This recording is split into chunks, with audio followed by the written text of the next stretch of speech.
बिस्मिल्लाहिर्रहमानिर्रहीम। अस्सलाम वालेकुम। मैं हूं कैसर मटराजा। उम्मीद है आपकी तबीयत ठीक होगी।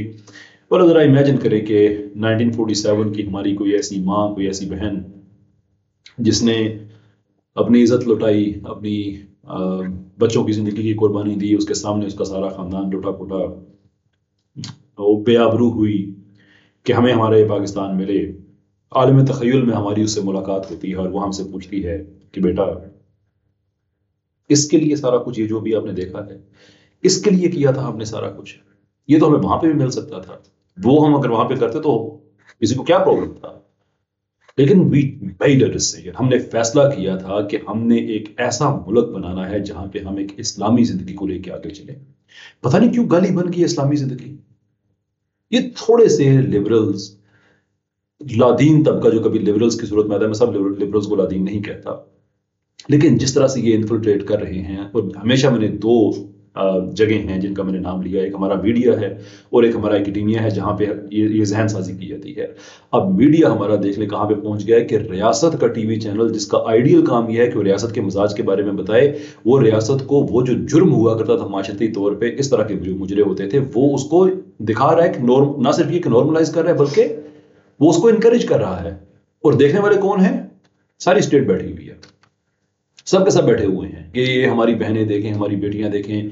और ये 2022 है, 2032, 42, 52 आप अंदाजा कर लें कि अगर ये सिलसिला ही चलता रहा तो ये सारी ये बात कहां पे जाएगी।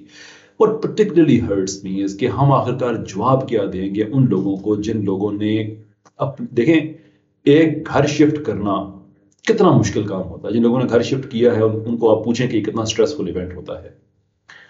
हम घर शिफ्ट करने की बात नहीं कर रहे हैं, हम बात कर रहे हैं उन लोगों की जिन्होंने अपनी सेटल्ड लाइव्स वो शिफ्ट की एक ऐसा मुल्क बनाने के लिए जिसको वो अपना कह सकें कि हमारा मजहब इसमें हो, हमारी वैल्यूज हो। मैं वैसे मुसलमान इस वक्त बात कर रहा हूं, लेकिन ऑब्वियसली मैं सिर्फ मैं मुसलमानों की बात नहीं कर सकता। ये जो जो दिखाया गया है ये पाकिस्तान की किसी माइनॉरिटी में भी एक्सेप्टेबल नहीं है। ये मेरी हिंदू बहनें बेटियां, ये उनका भी कल्चर नहीं है। मेरी सिख बहनें बेटियां हैं, मेरी क्रिश्चियन बहनें बेटियां हैं, और माइनॉरिटीज जिनके मैं नाम नहीं ले सकता उनसे माजरत कि सब प्रॉब्लम तो सबका है। लेकिन जो कोशिश जो मुसलमानों ने की कि उन्होंने एफर्ट करके एक मुल्क बनाया ऐसा कि हम उसमें एक्सेल कर सकें, और हम रीग्रेस कर रहे हैं, हम पीछे जा रहे हैं फिक्री तौर पे। इसको जो मॉडर्निज्म कहते हैं, इस तरह का जो नॉर्मलाइजेशन है मुजरे की, ये तो आपको हजारों साल पहले ग्रीक कल्चर, रोमन कल्चर में मिल जाएगी। मॉडर्न तो इसमें कुछ नहीं है। लेकिन मैं उस पर ज्यादा बात इसलिए नहीं करूंगा कि वो हमारा हमारा मौजू नहीं है। मौजू है हमारा कि आखिरकार ऐसा क्यों किया जा रहा है, what is the point, और अब हम इसमें कर क्या सकते हैं। ये इनफ इज इनफ, बहुत हो गया ना। हम देखते रहते हैं, लड़ते रहते हैं एक दूसरे से, सियासी जमातें। ये मैं कहता हूँ दफा करें, जो भी सियासी जमात आपकी है आपको मुबारक हो। This is the fight for Pakistan.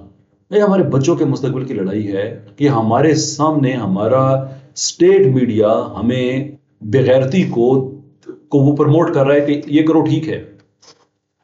How? या ये लफ्ज इस्लामी जमहूरिया बीच में से जो है, अपना इस्लामी जो लफ्ज है इस्लामी जमहूरिया में से ये निकाल दें, एक सेकुलर स्टेट्स को कर दे, तो हम पॉलिटिकली आपके खिलाफ स्ट्रगल करेंगे। फिर वैसे आपने सेकुलर कर ही दिया है। ये इस्लामी जमहूरिया पाकिस्तान में होना है कि वफाकी शरी अदालत कह रही है कि सूद खत्म करो, और हुकूमत जो है वो बैंकों को आगे कर रही है कि नहीं नहीं ना खत्म करो, ये ठीक है, अल्लाह रसूल के साथ जंग अच्छी लगती है हमें, फिर हम जंग करें। लेकिन जंग में मेटाफोरिकली इस्तेमाल करता हूँ, इस्तारतन इस्तेमाल करता हूँ। मैं हमेशा कहता हूँ कि हम स्ट्रगल करेंगे इंशाअल्लाह अज़ीज़। जो पाकिस्तान में शुरू हो गया, मैं एक और वीडियो बनाऊंगा जिसमें मैं एक्सप्लेन करूंगा कि पाकिस्तान में अचानक ये मूड चेंज क्यों हुआ है, और मैं ताने बाने आपको बताऊंगा कि सारा क्या कर रहे हैं। But that is not good enough. पता चल जाना काफी नहीं है, हमने रिस्पॉन्ड कैसे करना है। बहुत जल्द इंशाअल्लाह अज़ीज़ द रिवाइवलिस्ट्स के नाम से मैं एक प्लेटफॉर्म, एक कंपेन शुरू कर रहा हूँ, लिटरेरी कंपेन। मुझे आपकी इसमें बहुत मदद की ज़रूरत होगी कि हम रिसर्च करके लोगों के सामने इनका घिनौना चेहरा लेके आएंगे कि पाकिस्तान पे इतना ज़्यादा मेहरबान क्यों हुआ है इस वक्त एक ख़ास तबका, क्यों इतनी हैवी इन्वेस्टमेंट की जा रही है कि हमारा ड्रामा, हमारा टीवी, हमारा इवन पीटीवी, हमारा एकेडमिया, ये क्यों क्वाइटली, कंसिस्टेंटली हमसे हमारा कल्चर, हमसे हमारा मजहब ये छीन रहे हैं, हमसे हमारा दीन छीन रहे हैं। क्यों? इनके गेंस क्या हैं, और हमने रिस्पॉन्स कैसे करना है। क्योंकि कुछ भी हो जाए, हम अपने घर में बेघर नहीं होंगे, अपने वतन में बेवतन नहीं होंगे। मैं बड़ी दफा कहता हूं कि मुझे पता है बातें करने के बाद मेरा अंजाम अच्छा नहीं है, और उनके वजह है ऐसे नहीं मर, ये नहीं मरवाएंगे तो वैसे तो मरना ही है ना। वो जो सांस जो रात कब्र में, वो कब्र में, सवार उनकी वजह है। लेकिन ये पक्की बात है कि रिस्पॉन्ड भी हम करेंगे, अमन के साथ करेंगे, इन चीज़ों को हमने ख़त्म करना है, क्योंकि अल्टीमेट पावर हम हैं। ज़्यादा दूर जाने की ज़रूरत नहीं है। ये जो अरब स्प्रिंग थी, सिर्फ इसी को आप देख लें कि वो हुकूमतें जिनके बारे में आप अपने वालिदैन से पूछें, जिन्होंने इन लोगों को हुकूमतों में आते हुए देखा है कि कोई सोच भी नहीं सकता था कि इनकी हुकूमत के खिलाफ कोई बंदा बात भी करे। 4 लोग जहां बाजार में इकट्ठे होते थे, चारों को पता नहीं होता था कि इनमें से हुकूमत का जासूस कौन है। इतनी रोबस्ट गवर्नमेंट्स थी, उठा के लोगों ने फेंक दिया बाहर, because we are the ultimate power. हमें हमारे ही घर में ये लोग बेघर कर दें, हमारे वतन में बेवतन कर दें, ये नहीं हो सकता। तो हम पीसफुली रेजिस्ट भी करेंगे, हम रिसर्च वर्क करेंगे। मैं जितनी भी ये साइकोलॉजी इस्तेमाल करते हैं, सोशल साइकोलॉजी, लिंग्विस्टिक साइकोलॉजी, सब के सब आपके सामने रखूंगा, बट वी नीड रिसर्च। उस पर मैं इंशाल्लाह सेपरेट एक प्रोग्राम करूंगा। मैं बताऊंगा कि हम क्या करना चाह रहे हैं, मैं क्या करना चाह रहा हूं। लेकिन आज के हवाले से जो एहतजाज है, इसको रजिस्टर करना बहुत ज़रूरी था कि अगर हम इन लोगों के इन सिस्टम्स का बाइकआउट नहीं करेंगे तो हम अपने ही घरों में बेघर हो जाएंगे। I have absolutely no doubt about it. मुझे कोई डाउट नहीं है इस चीज़ में कि ये हमारे साथ यही करना चाहते हैं। We have to resist. वो मैं इंशाल्लाह एक्सप्लेन करूंगा कि हमने क्या करना है। आज के लिए इतना ही। बहुत बहुत शुक्रिया आपका। अस्सलाम वालेकुम।